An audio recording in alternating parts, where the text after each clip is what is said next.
conçue sans péché, priez pour nous qui avons recours à vous. Mais j'ai jamais lu ça dans la Bible. D'où ça sort que Marie est conçue sans péché? Bah tu vois, la Léonie, t'es rue du Bac. Rue du Bac, c'est là où la Sainte Vierge est apparue à une religieuse, Catherine Labouré, en 1830. Pendant cette apparition, la Vierge a demandé à Sainte Catherine de faire frapper une médaille sur laquelle serait écrit « Ô Marie, conçue sans péché, priez pour nous qui avons recours à vous ». Mais c'est pas là qu'est née la dévotion au cœur immaculé de Marie. Elle est née bien avant. Les premières traces de l'Immaculée Conception, on les retrouve au livre de la Genèse. C'est le tout premier livre de la Bible, c'est le moment aussi où se joue cette réalité du drame des origines, le péché originel. Adam et Ève choisissent de sortir d'une vie de communion avec Dieu. Alors, regarde-moi. Mais au même moment où se vit ce drame, Dieu prophétise au serpent tentateur « Je mettrai entre toi et la femme une hostilité, entre sa descendance et ta descendance. Elle t'écrasera la tête et tu l'atteindras au talon. » Ces paroles sont fortes car est dorénavant présent dans toutes les générations l'attente d'une victoire définitive contre le mal. Et c'est cette attente qui habite le cœur de Marie des générations plus tard, qui, à la rencontre de l'ange, lorsqu'elle est appelée, elle, comblée de grâce, celle qui est la favorisée, cette attente résonne dans son cœur. Cette attente va être aussi confortée par Élisabeth, sa cousine, qui va l'appeler la plus bénie de toutes les femmes, qui manifeste qu'il y a une faveur particulière, une grâce particulière accordée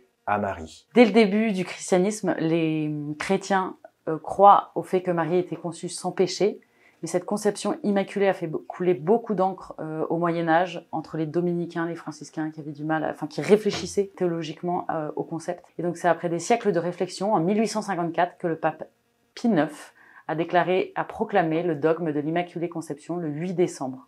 Alors pourquoi le 8 décembre? Tout simplement parce que le 8 décembre, c'est 9 mois avant le 8 septembre, et le 8 septembre, c'est la fête de la Nativité de la Vierge. Et ce dogme, qu'est-ce qu'il raconte? Il dit que dès les premiers instants de sa conception, Marie fut préservée de toute tache du péché originel.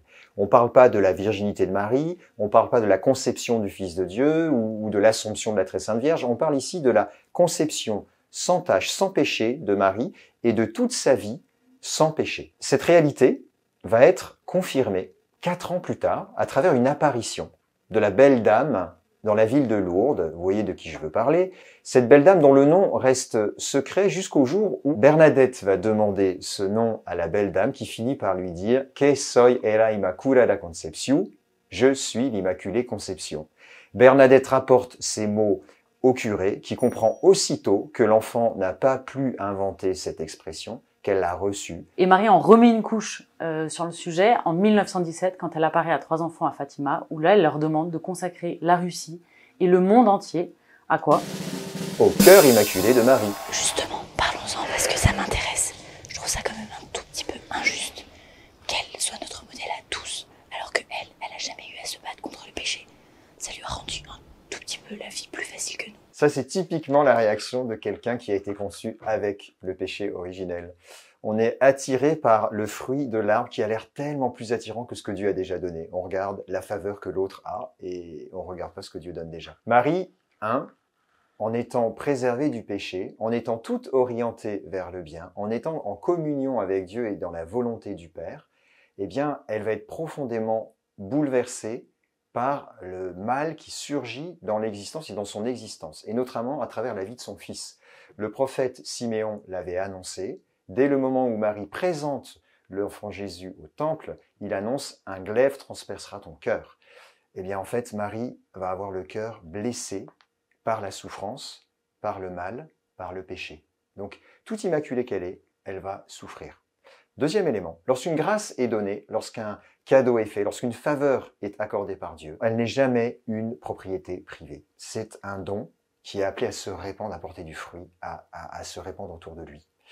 Et c'est ce que Élisabeth, c'est ce que Zacharie, c'est ce que la prophétesse Anne, c'est ce que les bergers à la crèche vont constater parce qu'ils vont louer Dieu à la vue de l'enfant ou au contact avec la Vierge Marie. C'est parce qu'ils voient déjà en Marie le don qui va leur être fait à eux, c'est-à-dire le Sauveur. Ils ont déjà le salut qui est accordé et ils se réjouissent ainsi de la faveur accordée à Marie. Une source de joie aussi, c'est de me dire, mais Dieu, il est vraiment tout puissant, quoi. Un jour, il a dit, je décide comme je veux, quand je veux, où je veux, et il a dit, bah, elle et ben elle sera sans péché. Donc le mal, ciao. Donc en fait, c'est un peu la victoire du bien sur le mal. Ça nous montre non seulement la toute-puissance de Dieu qui fait ce qu'il veut, comme il veut, quand il veut, et en plus, ça nous montre à quel point le bien est plus fort que le mal. Et en quoi c'est notre modèle? Marie, comme Immaculée Conception, est un modèle parce qu'elle est porteuse de l'identité perdue, retrouvée. On est tous un peu à la recherche d'une identité par les temps qui courent.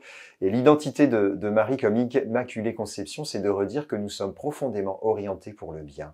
Nous ne sommes pas une créature isolée, ballottée par des séductions difficiles à discerner. Nous sommes profondément faits pour le bien, pour entrer en communion avec Dieu et rester en sa présence. Marie, en étant Immaculée Conception, est un modèle de pureté et de sainteté, et donc elle est source de paix. C'est ce qu'elle dit à Fatima quand elle dit « Si vous priez mon Immaculée Conception, je donnerai la paix au monde et il y aura la conversion des pécheurs ». Un deuxième point, c'est la rue du Bac. Elle dit « Si vous portez cette médaille, si vous la portez avec foi, alors je vous enverrai des grâces particulières ». Sur cette médaille, précisément, on peut observer le M de Marie surmonté d'une croix et surtout deux cœurs.